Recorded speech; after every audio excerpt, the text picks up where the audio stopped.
Now, at the point I'm drawing with a pen, uh, whether I'm drawing animals or drawing the figure, the first thing I do is focus on the gesture. So in other words, the basic flow of how the finger is going. And just sensing what the action is. Now, one of the things is I'm taking and drawing, and the type of drawing I teach for animal drawing is not necessarily working from photographs, but working from life. So, and also an awful lot of the students that I work with are primarily interested in animation. So there's a strong emphasis on the basic structure of the animals. You have to be able to understand where the parts are. So as I'm drawing, I'm basically feeling and drawing the actual sense of where the bones are going. So it's constantly analyzing the structure, the action, and of course volume. So now, primarily to start with here, we've got, this is a coyote. He's taking and going forward. Now obviously at this time I am drawing from photograph. But I don't draw any different from photographs than I do from life. And so I'm taking and now what I would be doing differently from life is I would be taking and probably drawing several drawings at the same time. If you're dealing with animals, they come back, they repeat the same poses. So I'm constantly taking and drawing multiple drawings all at the same time. Now, one of the problems is that when you're drawing from animals, like I say, they don't sit still for you unless they're sleeping. And you don't want to spend all your time drawing sleeping animals. Okay, so what you do is you end up actually drawing an awful lot from imagination. And so you need to, and it becomes an absolute necessity to be able to understand the basic structure. So now as I'm going through, let me just take and explain a little bit what's going on here.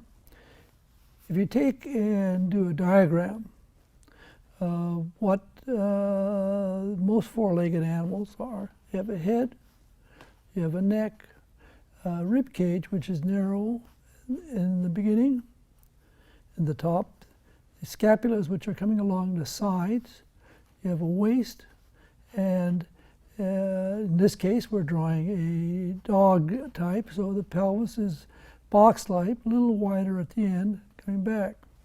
And then of course, wow. So as I'm going through this now, I'm taking and visualizing beginning. Once I've got a general sense here now, as I'm going back in with the neck, I'm focusing on how the scapula fits into or over the rib cage. So you can sensing where the pull, I'm drawing the sense of the spine coming through. Scapula on the other side, dropping. Then as I come through, I'm drawing the whole sense of the rib cage. So I'm working with the volume, so I'm just going really down through step by step.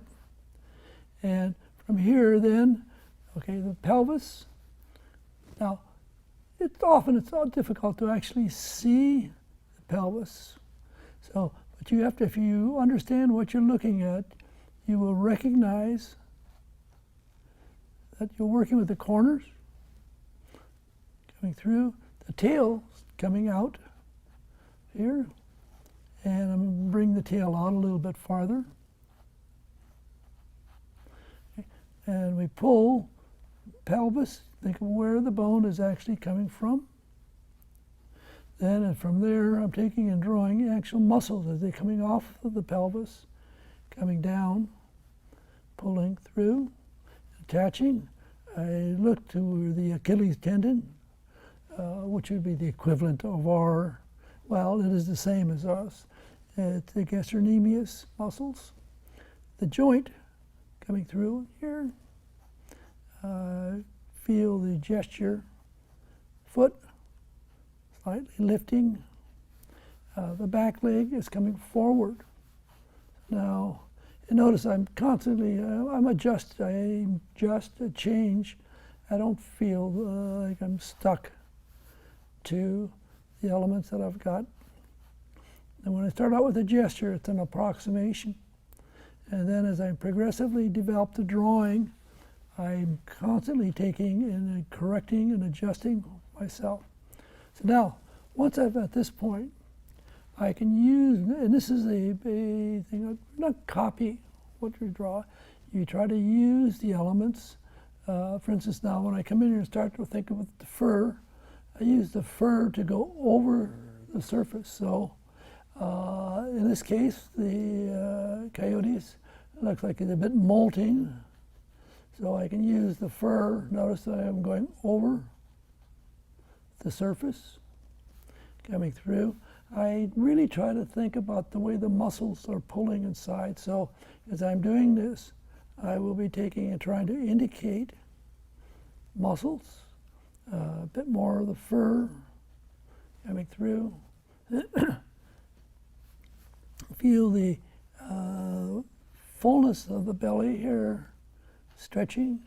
We want to feel the waist. So as I'm coming in, I'm drawing the side of the waist. So you try to see the flatness after the rib cage and before the pelvis. And here now I'm going over, feeling the muscles underneath. Again, feel the pull of the way the muscles come down. Okay, through the tail. Okay, here it's more an indication of the flow. I get the fullness coming through. So now, going back into the head, I try to give some kind of an head now. And this, the gesture of the coyote is actually, he's really looks like he's searching. So the way they pull through, we can feel the cheeks. Come over, or you can really, coyotes have a longish face. The nose, standard dog type, button nose. Through, you want to feel jaw underneath, and again, the fur pulling around through. Now, in drawing the ears, coming around over the surface, and feel the hair on the inside coming through. You try to feel how the ear fits into the skull. Through. Now, in here, I want to feel the pull of the muscles. Now, I don't actually see this, but I want to feel, I'm using a line that gives me a direction. And then coming across first. Now, I'm going to take and add to this, working with the wash.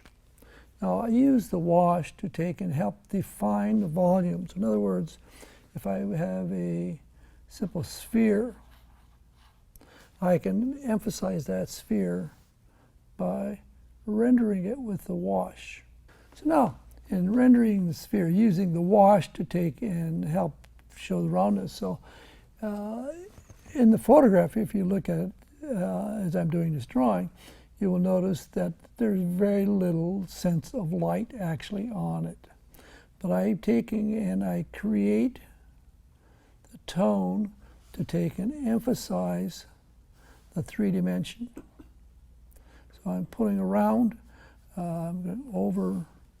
I want to emphasize all of these points that I've been talking about. So I'm coming through, thinking the pelvis, coming in. Notice that I'm leaving the section here in light so we can feel that the muscles are pulling out. So this is way beyond taking in any kind of copying concept. You have to draw, and as Michelangelo say, the artist draws with his brain. So I'm building these forms coming through, dropping the back leg in a bit of shadow. Now through, I want to feel the muscles pushing down. I can feel the fullness of the neck. Now I'll come back into this and emphasize using the pen again and give it a little bit more emphasis to the basic action, say.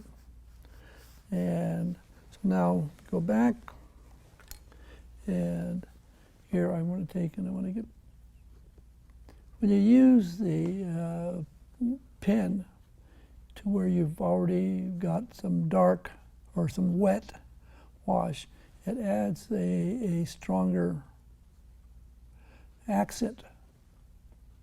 So I can come in, I want to pull from underneath. I'm taking and pushing the scapula coming down, feel the muscles in here, even taking and thinking of the corner. So now I'm adding a lot to the drawing that I actually do not see. And this goes back to I was talking earlier, when you're drawing real life animals, you actually spend a considerable amount of the drawing taking and drawing from imagination. You have to take and bring to the drawing more than often than you can actually see. In the end, the point is to give a sense of the feeling of what the animal is doing, rather than taking and trying to copy things. So here now I can come back and I want to feel that heel and feel it come through.